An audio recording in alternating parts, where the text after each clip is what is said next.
تربیت ہمارے ذمہ لازم ہے، اور اس تربیت کا بہترین ذریعہ ہماری اپنی تربیت ہے۔ اولادیں ہماری گفتگو کو تھوڑا، ہمارے عمل کو زیادہ قبول کرتے ہیں۔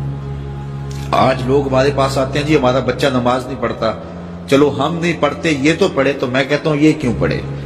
جب تم مصلی بچھاؤ گے تو یہ بھی بچھائے گا۔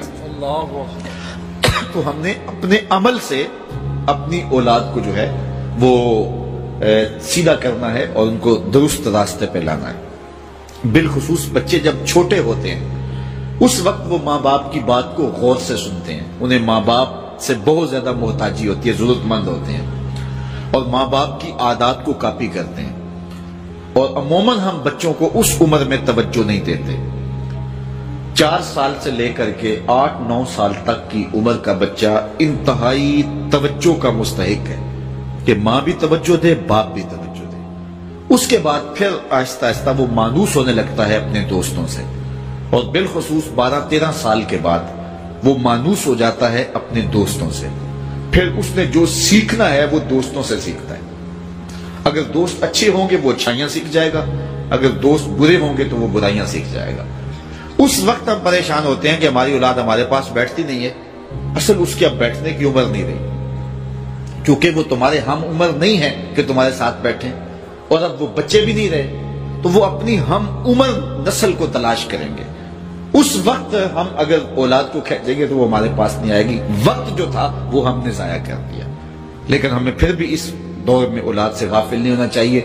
ہمیں ایک تو کوشش کرنی چاہیے کہ اچھے لوگوں کی دوستی ان بچوں کے ساتھ جو ہے وہ پیدا کرنے کی کوشش کرے۔ المرء علی دین خلیلہ فلینظر احدکم من یخالل، رسول اللہ صلی اللہ علیہ وسلم نے ارشاد فرمایا ہر شخص اپنے دوست کے دین پہ ہوتا ہے، تو جب وہ دوستی لگانے لگے تو دیکھے کہ وہ دوستی کس سے لگا رہا ہے۔ تو جب یہ عمر بچوں کی پہنچ جائے تو اس وقت یہ خیال کیا جائے۔ اور حضرت سیدنا علی المرتضیٰ رضی اللہ تعالی عنہ نے فرمایا کہ 15 سال سے لے کر کے 20 سال تک کی عمر انتہائی اہم عمر ہے، اور اس عمر میں ہی نظریات بنتے ہیں اور خیالات پختہ ہوتے ہیں۔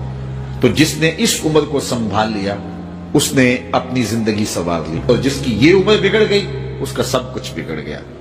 اس وقت میرے خیال کے مطابق 15 سے 20 سال تک کی اس عمر کو دوست بھی نہیں اتنا بگاڑ سکتے، معاشرہ بھی اتنا نہیں بگاڑ سکتا۔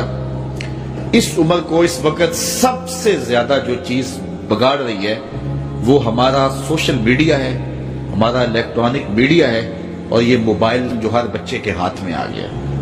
تو کم از کم 15 سال سے لے کر 20 سال تک کی عمر کے بچوں کو آپ موبائل لے کر نہ دیں، اور انتہائی ضرورت پر ان کو استعمال کرنے کی اجازت دیں۔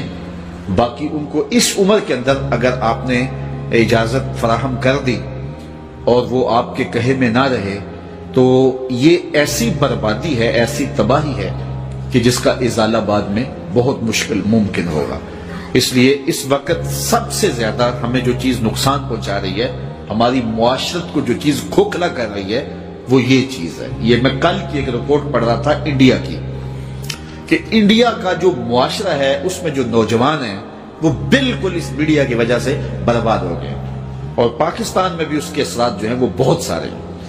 لیکن یہاں اب بھی کوئی شرم و حیا موجود ہے، لیکن اگر ہم نے اپنی نسل کے آگے بند نہ باندھا تو یہ میڈیا مغرب کی جانب سے ہماری معاشرتوں کو تباہ کرنے کے لیے ایک ہتھیار کے طور پہ استعمال کیا جا رہا ہے، اور ہماری نسل بڑی تیزی کے ساتھ جو ہے اس کا شکار ہو رہی ہے، اور گھر لٹ رہے ہیں، شرم و حیا وہ جو ہے وہ اس کا جنازہ نکل رہا ہے۔ تو اس حوالے سے والدین کو خصوصی توجہ دینے کی ضرورت ہے۔ پھر ہاتھ ملیں گے تو پھر جو ہے وہ اس کا کوئی علاج نہیں ہے۔